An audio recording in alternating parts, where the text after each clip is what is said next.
सच्चिदानंद रूपाय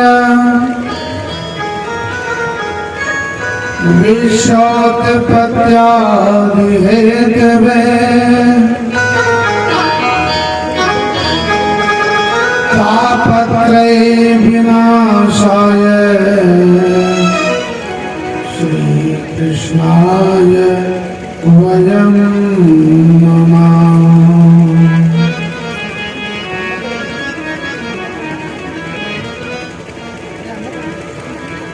सच्चिदानंद रूपाय विश्वोत्पत्त्यादि Hathaway तापत्रय विनाशाय श्री कृष्णाय वयं नमः।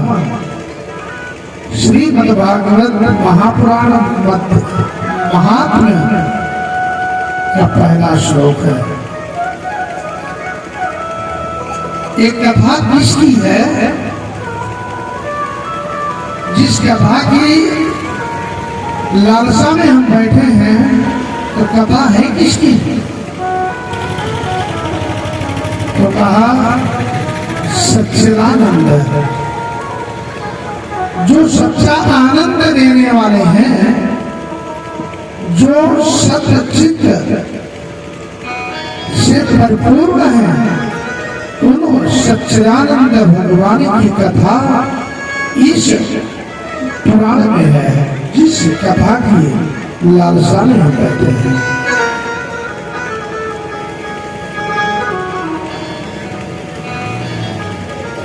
तो सच्चिदानंद करता क्या है?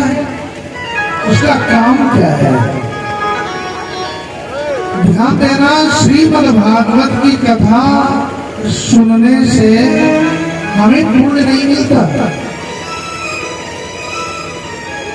यदि इस लालसा में कोई भागवत की कथा सुन रहा है, तो ये तुम्हारी गलतफहमी है। भागवत की कथा तुम्हें पुण्य नहीं देती है।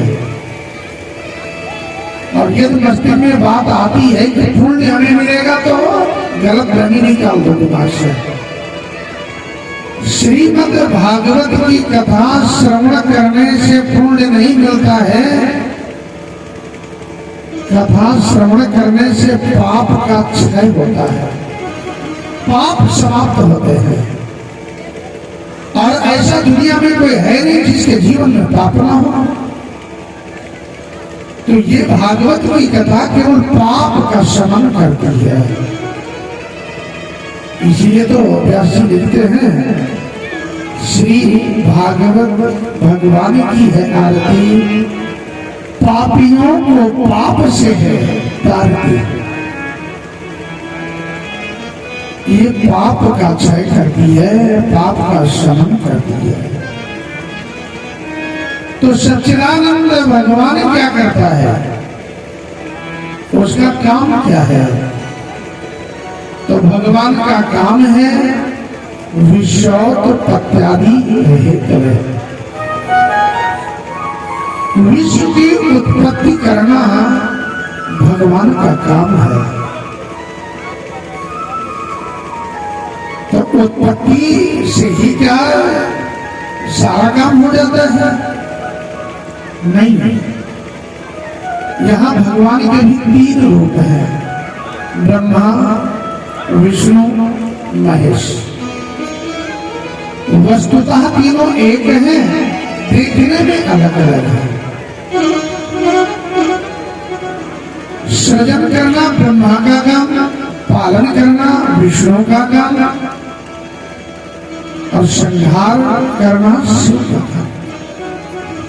जैसे एक व्यक्ति ने 3 डिग्री प्राप्त कर ली, व्यक्ति एक है, और उसी एक व्यक्ति ने MBBS भी प्राप्त कर ली तो डॉक्टर भी हो गया, LLB कर लिया तो वकील हो गया, और कोई बढ़िया इमारत बनाने का डिग्री हो गया तो इंजीनियर भी हो गया।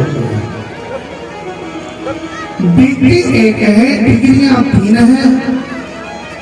वही व्यक्ति जब कचहरी में बैठेगा तो लोग वकील साहब से नाम से संबोधित करेंगे।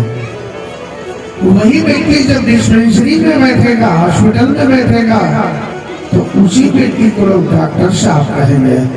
और वही व्यक्ति जब कोई इमारत बनवा रहा होगा तो उसी को लोग इंजीनियर साहब कहेंगे। क्यों? आदमी एक है, काम उसके तीन है। उसी प्रकार ये जो त्रिदेव है, ब्रह्मा विष्णु महेश, वस्तुतः तो एक है, लेकिन काम क्या अलग अलग है। सच्चिदानंद रूपाय विश्वोत्पत्त्यादि हेतवे। देखिए भगवान का नाम है सच्चिदानंद, आनंद। मजा में और आनंद में फर्क है। हमें मजा तो आ सकता है लेकिन आनंद नहीं आ सकता है। और ये कोई कहे कि नहीं हमें आनंद आ गया, तो आनंद कहां से आ गया? क्योंकि आनंद जब जीवन में आता है तो फिर कभी जाता नहीं है। आनंद एक बार आता है, मजे तो बहुत बार आते हैं।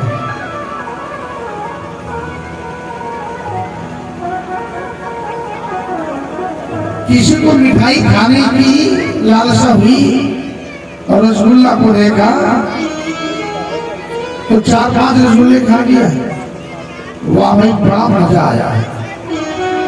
एक व्यक्ति और दौड़ करके आ भाई एक पीस तो और लीजिए, नहीं भाई आप तो पेट भर गया ना, एक मेरी तरफ से एक खा लिया। कैसा लगा? नहीं मजा आ गया। दूसरी जगह गया, फिर वहां भी रसगुल्ले हैं, अब वहां खाने की इच्छा नहीं हो रही है। क्यों? मजा एक बार मिल चुका है। आनंद कभी तृप्त नहीं होता है, मजा तृप्त हो जाता है। हम अच्छे डंलप के गद्दे पर विश्राम करते हैं तो मजा है, आनंद नहीं है। अच्छे मकान में हम जब रहते हैं तो उस मकान में मजा तो आता है, आनंद कहाँ है? आनंद तो वही है जब सच्चिदानंद के चरणों में बैठ करके हम उनके मुखारविंद को, उनकी शोभा को जब अवलोकन करते हैं, उनके नाम का स्मरण करते हैं, मिलता है सच्चा सुख केवल भगवान तुम्हारे चरणों में। मिलता है सच्चा सुख केवल भगवान तुम्हारे चरणों में। मिलता है सच्चा सुख केवल भगवान तुम्हारे चरणों में। मिलता है सच्चा सुख केवल भगवान तुम्हारे चरणों में। मिलता है सच्चा सुख केवल, मिलता है सच्चा सुख केवल भगवान तुम्हारे चरणों में। ओ भगवान तुम्हारे चरणों में। यही विनती है कल छिन छिन, यही विनती है कल छिन छिन रह ध्यान तुम्हारे चरणों में। यही विनती है कल छिन छिन रह ध्यान तुम्हारे चरणों में।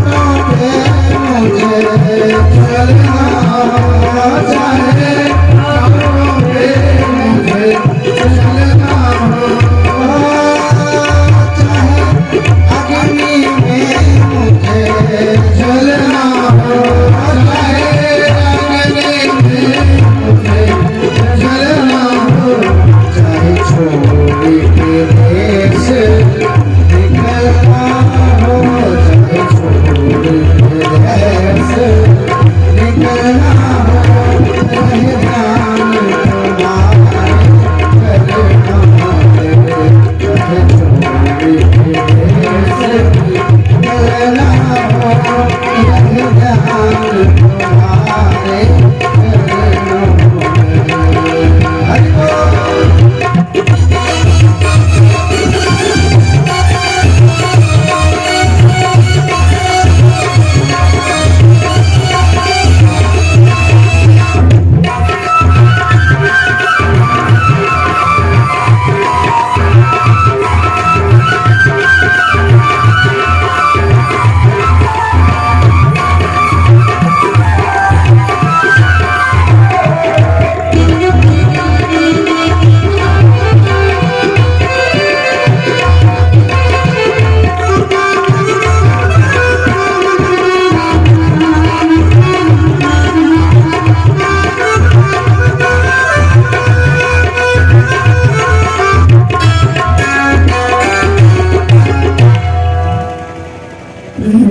श्री सच्चिदानंद भगवान की तो सच्चा आनंद यदि मुझे प्राप्त करना है तो भगवान के चरण शरण में ही चलना पड़ेगा, क्योंकि भगवान का नाम ही है सच्चिदानंद रूपाय। विश्वोत्पत्त्यादि हेतवे, विश्व की उत्पत्ति करना इनका हेतु है और पालन करना श्रृंगार करना भी इनका काम है। प्रश्न किया गया कि जो बनाएगा पालन करेगा तो बिगाड़ेगा क्यों? देखो बच्चे दिन भर तो खेल खेलते हैं, मिट्टी का घर बनाएंगे, उसी घर में खेलेंगे और शाम को घर जाने के समय पर लात मार कर बने बनाए घर को बिगाड़ कर चले जाएंगे। किसान अपने खेत में बीज बोएगा, फसल की रखवाली करेगा, पानी देगा, खाद देगा।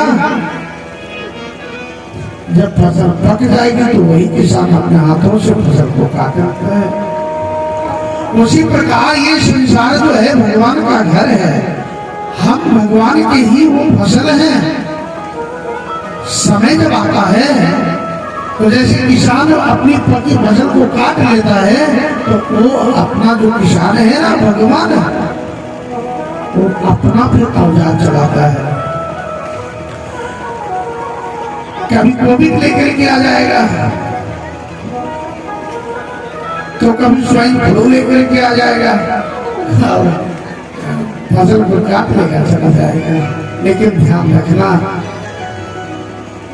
सबको नहीं। जैसे घर में कोई अपने धूल डालता नहीं है, धूल तो अपने आप आती है। खेत में घास कोई लगाता नहीं है, घास तो अपने आप आती है। लेकिन किसान चतुर वही होता है जो फसल को बचा बचा कर घास को निकाल लेता है। घर में धूल कोई डालता नहीं है, धूल तो अपने आप आती है। लेकिन घर में जब झाड़ू लेकर के घुसते हैं तो धूल के साथ हम बेड को थोड़ी फेंक देते हैं, टीवी को तो थोड़ी फेंक देते हैं, नहीं उस पर कपड़ा लगा के और भैया झाड़ फूंक करके और सब सेट कर देंगे, धूल को कूड़ेदान में डाल देंगे। उसी प्रकार ये भगवान का घर है। तो जो पापी है ना, पापी अधर्मी, दर भलवास नरक करता दुष्ट संग जन दे विधाता। आज के युग में पड़ोसी यदि सुंदर है तो समझ लो दुनिया की संपदा तुमको मिल गई। और सबके नसीब में पड़ोसी सुंदर नहीं होता। दुनिया को तुम पसंद कर लोगे लेकिन पड़ोसी को पसंद नहीं कर पाओगे। बड़ा भाग्यवान व्यक्ति होता जिसको सुंदर पड़ोसी मिलता है। राम जी विभीषण से पूछते हैं, भैया लंकेश कहो कैसे लंका में तुम रहते हो? विभीषण जी कहते हैं, प्रभु जीव दशरथ महो जीव पीछा करिए। इन दांतों के बीच में जैसे जीभ रहती है ना, उसी प्रकार बसर करता हूँ। बरु भर नरक करता